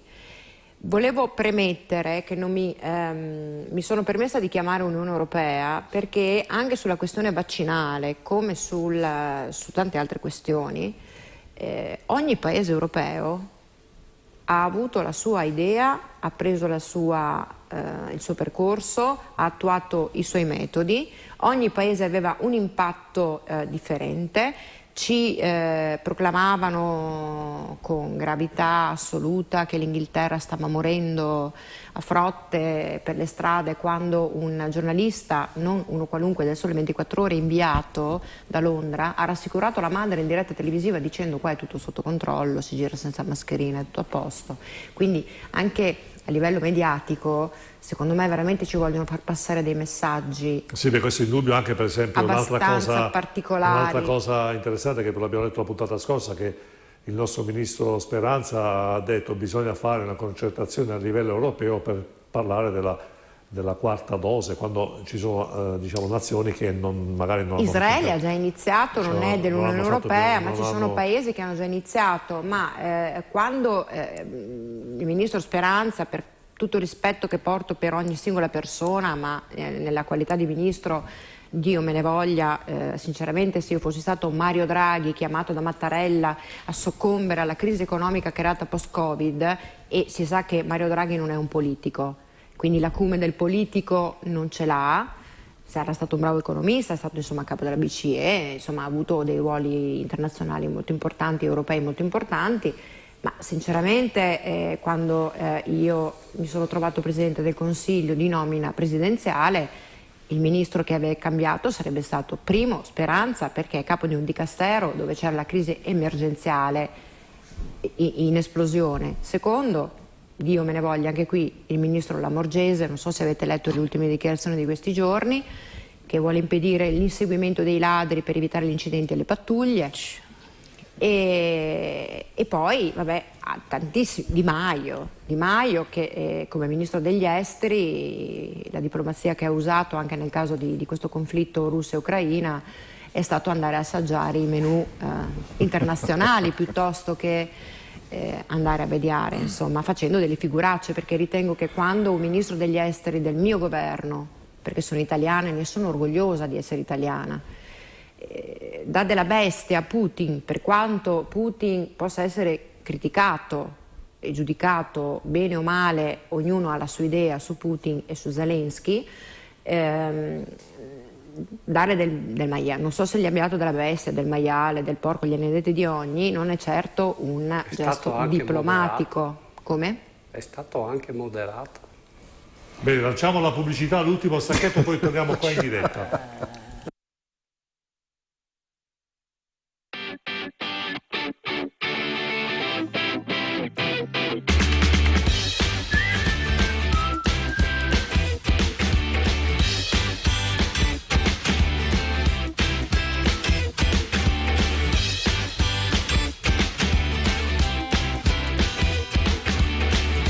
Benvenuti a tutti, sono Luigi di Ottica Sportiello. Da oggi troverete disponibili sul nostro shop online, sul sito internet otticasportiello.it, una nuova gamma di occhiali firmati e della nostra linea artigianale LF. O se vorrete potete venirci a trovare in negozio, siamo a Zero Branco, via Nualese 21D. E ricordate, Ottica Sportiello, vedi oltre il confine.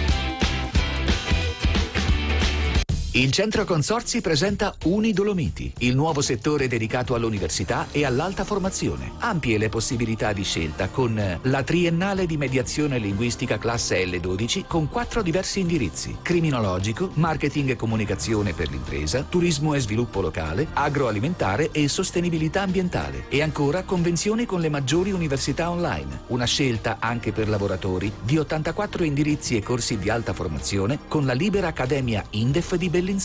Centro Consorzi a Sedico. Alta la formazione, sempre.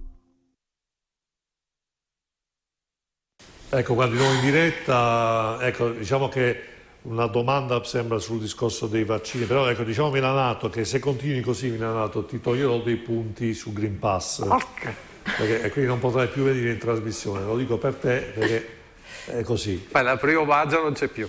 No, chi lo sa? Decade il tracciatura giudiziaria, decade tutto. Però se continui così non ti potrò più Non puoi invitare. più vedermi il codice fiscale, al 1° maggio non puoi più vedere trasmissione. Mi spiace, ecco, se continui così puoi redimerti. Vediamo se c'è la domanda sui medici ucraini, Stefania, vogliamo... No, quella era una domanda che era una cosa che volevo sapere io. Sì. Che cosa ne pensa dei medici ucraini che entreranno negli ospedali a curare le persone senza Green Pass? Faranno tutta la profilassi e se non avranno la vaccinazione non verranno a contatto con i pazienti fragili. Comunque non dicono così le televisioni. Ma le persone che sono all'interno degli ospedali sanno quello che devono fare. È una regola fondamentale che se una persona, un medico, personale sanitario viene a contatto con una persona fragile deve essere vaccinato, se no vi verrà fatto altri incarichi in cui è distanziata da queste persone. Però anche adesso, se un medico non capisce queste cose è inutile che faccia niente. Però anche adesso posso fare una domanda poi a Milanato? Serve il Green Pass, sì. Per gli stranieri non serve. Va bene, è stata fatta una deroga di questo tipo, Beh, non lo so per quale motivo però, non è stata fatta. Allora dai, la prossima, vi faccio continuare da soli Milano, però non so se vi conviene andare contro Stefania Zabeo. Vabbè, a parte questo... ma io avevo un sacco di risposte da dare. Abbiamo 5 minuti, facciamo un giro veloce, 5 minuti ciascuno. Una domanda che è arrivata per Lovat. La guerra in Ucraina prosegue e si avverte un'escalation della propaganda degli interventisti, oltre a una polarizzazione relativa per uno o per l'altra parte, quindi c'è una... Come vede lei la situazione? Ecco, perché c'è in effetti, anche là siamo stati bombardati, ci sono i buoni e i cattivi, Ieri, per esempio, su una talk show nazionale hanno fatto vedere delle riprese, io ho un televisore che si vede molto bene, evidentemente hanno fatto delle riprese raccapriccianti per i primi piani delle persone morte, mani sfigurate, arti distrutti, cioè veramente questa non è informazione secondo me. Robert. Beh, innanzitutto la cosa che a me preme più di tutte è la pace, al più presto, in tutti i modi possibili, e questo significa anche avere una comunicazione che non è belligerante, bellicosa, ma deve essere volta a invitare alla trattativa e al ragionamento, perché il protrarsi del conflitto serve solo a dar luogo, e lo dico guardando in telecamera alla gente a casa, a dar luogo alle preannunciate transizioni ecologica, alimentare, energetica. L'interesse è degli Stati Uniti d'America, che hanno ottenuto di separare la Russia dall'Europa e di bloccare il Nord Stream 2, ma non è l'interesse dell'Europa. L'Europa ha interesse che tra europei ci sia pace. Ora, l'aggressore Putin va fermato, ma va fermato con le armi della diplomazia al più presto, e invece continuare a fomentare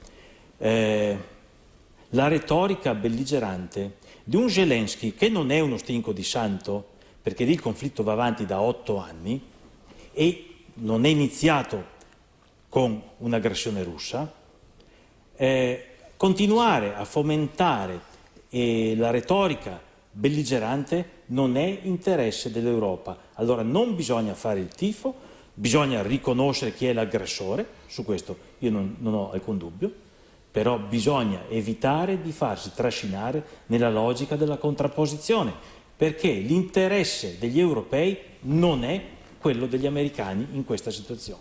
Io invito tutti a far mente locale su questo e vi invito a capire che invece l'interesse della NATO è continuare a fomentare e a protrarre a lungo il conflitto per ottenere gli obiettivi che si sono prefissati. Il Great Reset, le transizioni annunciate, pianificate, prenderanno spunto dal conflitto in Ucraina, così come hanno preso spunto dalla pandemia per dar luogo alla transizione digitale che ora sta passando al secondo livello con gli episodi che abbiamo discusso prima di Bologna e Fidenza. Il primo è stato il Green Pass, il secondo è quello, e pian piano si introdurrà il sistema di crediti. Perché? Perché a monte c'è l'ideologia mondialista, che è il totalitarismo del XXI secolo e che ha una visione antropologica, agnostica, che è diversa da quella della tradizione europea, che è fondata sui valori cristiani, che stanno alla base delle costituzioni che sono state puntualmente sconfessate in quest'ultimo periodo. Ecco, allora l'ultimo giro, Monica Cadau vuole chiudere. Quando verrà riaperto il suo bar non lo sa nessuno? Adesso ha tutto in mano l'avvocato Fusillo e ci passerà circa 1 mese e mezzo e vediamo come vanno le cose. Io spero presto che tolgano quei macigni, perché li hanno messi a me ma li hanno messi a tutta Italia. È l'unico bar in tutta Italia con i macigni davanti per non lavorare. Quindi mi dicevi che volevi salutare qualcuno in particolare? Sì, volevo salutare 100 giorni da Leone, MQ, 9MQ, che sono le 2 trasmissioni che mi hanno assistito quando faccio gli aperitivi davanti al mio locale. E dopo volevo ringraziare Tiberio Antonino del coordinamento Trentino-Alto Adige, Federazione Terza Repubblica, che anche lui mi ha fatto fare un intervento invece lì sul posto, e che poi mi ha fatto andare in tutta Italia, ma non perché io sono andata in tutta Italia, perché il mio problema è di tutti e che il mio problema l'ha ampliato in tutta Italia. Quindi spero che sia arrivato il mio pensiero e spero che sia arrivato quello che voglio dire io. Ci hanno bloccato con i blocchi di cemento, non a me, ma a tutti quanti. Svegliamoci, svegliamoci. E riprendiamo il nostro lavoro, perché abbiamo diritto. A prescindere dal contenzioso è molto forte. Vedere un'immagine, facciamola vedere ancora, regia. Vedere un'immagine di questa, passiamo una vita a eliminare barriere, a parlare di libertà di comunicazione, libertà di pensiero, e vedere queste cose così comunque non è bello. Ecco, non voglio schierarmi a favore contro ripeto, non posso entrare nel merito, però, e non voglio, però sicuramente... Una cosa voglio dire, ci fanno fare tanto i corsi per la sicurezza, per tutto quello che è l'igiene, ma arrivano i vermi per tutto quello che mi hanno lasciato dentro, quella è l'igiene. Quando arriveranno i vermi sotto la porta... Ti daranno la multa, mi daranno la multa? l'ASL. Ma la sicurezza... A me una volta sono arrivati in AS, questo lo devo dire, sono arrivati in AS a farmi un controllo, volevano fare un controllo, ma siccome ero stata avvisata, se vieni a fare un controllo devi avere un mandato di perquisizione con il reato che ho commesso. Quando io gli ho detto così, loro non sono potuti entrare in cucina, quindi non hanno potuto fare nessuna multa, quindi mi hanno lasciato stare. E il giorno dopo mi sono presentata in servizio NAS e mi hanno detto che sono capitati a Borgo, stranamente con il comandante della caserma di Borgo, dicendomi che c'era un controllo a Borgo Valsugana di carne islamica scaduta. Stranamente venivano a farlo nel mio locale. Quindi perché non dire che sono stata vessata dai carabinieri? Sì, e da tutti quanti. Certo che sono stata vessata. Vabbè, comunque prendiamo atto di quello che ha detto senza interferire, senza voler dire nulla di più. Guarda, 2 minuti ormai, perché qua il tempo scorre. Io mi riaggancio a Lovat che appunto sulla guerra e su quello che ha detto su questo disegno mondiale a cui io credo, sinceramente. Non sono un complottista, ma c'è qualcosa che non quadra. No, ma l'hai dichiarato, è pubblico, non è questione di Sì, fede. no, ma sa perché non lo dico apertamente? Perché poi ti danno vanno a studiare, è pubblico. Sì, comunque io ci credo perché già, e la faccio breve, ho letto un tomo sulla biografia di Churchill, che è stato un grande guerrafondaio Churchill, questo non lo si può negare, ma aveva intuito la nascita della comunità europea e aveva anche intuito il ruolo che l'impero britannico all'epoca avrebbe avuto nell'Unione Europea, unione sempre tra virgolette, cioè di lambirla. Infatti si è mantenuta la sua moneta e poi se n'è anche andata via con una crescita del PIL interno lordo esponenziale. In Germania oggi Schröder dice che un paese necessita di dover cambiare il proprio ambito mentale necessariamente per farlo diventare un elemento costitutivo che venga prima di qualsiasi divisione ideologica, di qualsiasi contesa politica. E questo riguarda anche il pensiero che uno può avere sul conflitto russo-ucraino. Riguardo non prendo la posizione filoputiniana, non prendo la posizione filoucraina. Ritengo che ci siano sotto degli interessi che vanno oltre, ritengo che l'America ne abbia abbastanza in campo, che comunque l'Europa stia fallendo nell'armare l'Ucraina, perché così è una provocazione del tutto chiara verso un Putin che sembra non volersi fermare, tanto è vero che ha fatto una lista nera. Una cosa mi dispiace, perché purtroppo ha aderito anche il partito a cui io appartengo, ma non mi è dato condividere de plano, perché ho anche un'idea mia personale, che il PIL al 2%, sottraendo denari al welfare e allo Stato italiano e alle aziende e alla povertà italiana, destinato appunto per l'armo all'Ucraina, sia una cosa secondo me da condannare. Ecco, Renato, su questo 2 minuti per premesso che Schröder ha 5 mogli pagate da Putin, quindi non è forse l'esempio migliore. Ma per quel che riguarda la guerra non esiste nessun ordine mondiale, non esiste nulla di tutto ciò. Quello che è successo in Ucraina è questo: esisteva un presidente, Poroshenko, nel 2014, un presidente corrotto che lavorava con la mafia russa e che è dovuto scappare perché ha preso 13 anni di condanna e la sua villa è sull'elicottero lì a Kiev e lui e tutti i suoi ministri sono in Russia, che aveva promesso all'Ucraina di portarla in Europa già nel 2014. Lui non ha mantenuto questa promessa perché Putin gli ha imposto di non entrare all'interno, perché Putin ha detto che l'Ucraina è già territorio suo e quindi per questo motivo il suo governo è caduto. E il governo è caduto. Quello che voglio arrivare è che nel 2014 la Russia era già entrata nell'Ucraina, era una guerra, la Russia è già è 8 anni che è in Ucraina. l'Ucraina. Nel Donbass sta continuando a sparare agli ucraini e gli ucraini a sparare ai russi. Si sapeva benissimo che prima o poi sarebbe venuta una guerra e per fortuna Zelensky, che è il nuovo Churchill, non ha fatto l'errore di Chamberlain con Hitler nella Cecoslovacchia, ma è riuscito a fare una contrapposizione che non solo salva l'Ucraina, ma salva l'Europa da un criminale che ha lo scopo chiaro di distruggere l'Europa insieme alla Cina. Noi dobbiamo lavorare contro i dittatori, dobbiamo lavorare contro Putin che ormai è finito, ma dobbiamo lavorare contro la Cina e dobbiamo cominciare a ridurre la produzione e portarsi la produzione a casa e cominciare a toglierla a Cina e India, perché sono due pericoli per l'Europa. Benissimo. Lovat, poi finiamo con Agirmo. 2 minuti anche per te, conclusione. La situazione generale è tale per cui è necessario non solo prendere coscienza che bisogna opporsi al mondialismo, al capitalismo degli stakeholder annunciato da Schwab, che di fatto riduce i parlamenti a quello che ha detto prima Agirmo, cioè dei funzionari locali di decisioni prese altrove, ma non basta fare solo la demagogica protesta populista e fare una riedizione del Movimento 5 Stelle 2.0, perché quando passi alla proposta devi avere una visione del mondo a 360 gradi. Ecco che il Comitato Liberi in Veritate ha la funzione di dare una visione del mondo sulle nostre tradizioni originali. Un elenco di filosofi, di intellettuali, di docenti universitari ha firmato un manifesto in 25 punti che trovate in rete. Faremo attività di divulgazione, non è la costituzione di un partito, è una resistenza civile necessaria, perché se non si capisce ciò che sta realmente accadendo, purtroppo la storia ci passerà sopra la testa. Agirmo, chiudiamo allora. Chiudo, però prima devo fare una piccola precisazione su quello che ha detto Milanato. Ha parlato di Schroeder, che non so del discorso delle mogli, proprio lui parla che ha il presidente del partito che, non importa, non dico niente. Parla lui di Zelensky. Sto parlando io!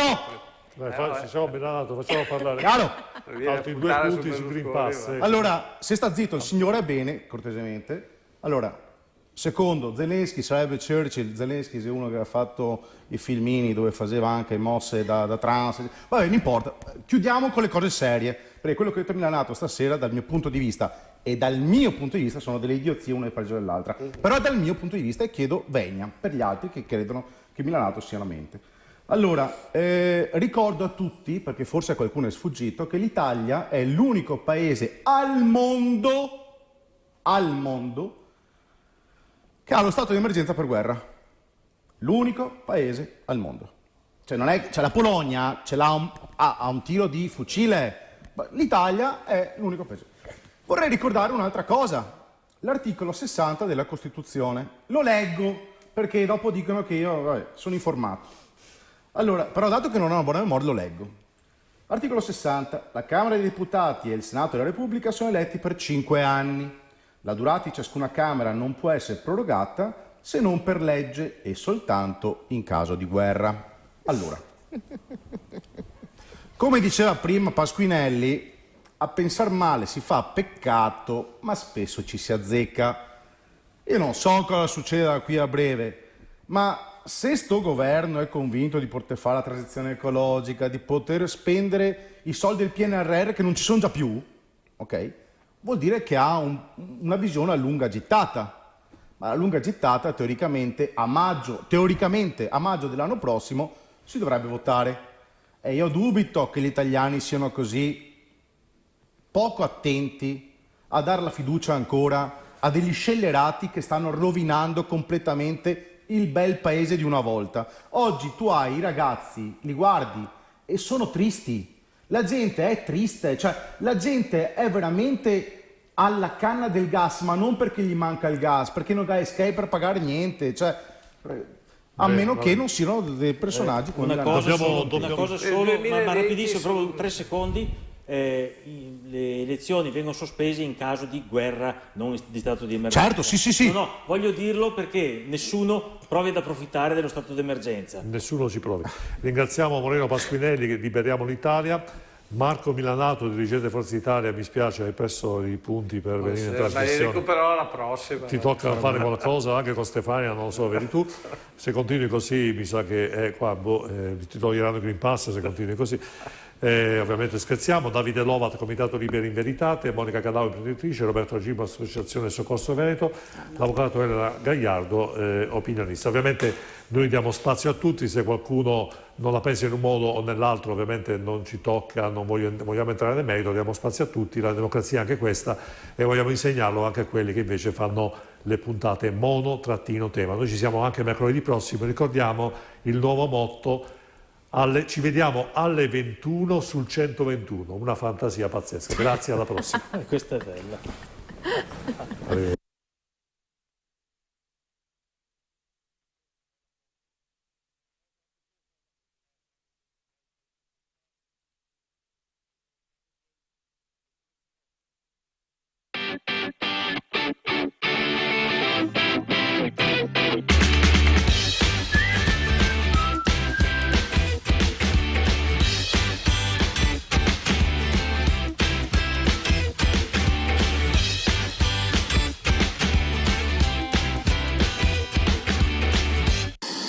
Non c'è un po' la macchinazione, non c'è una politica spazio.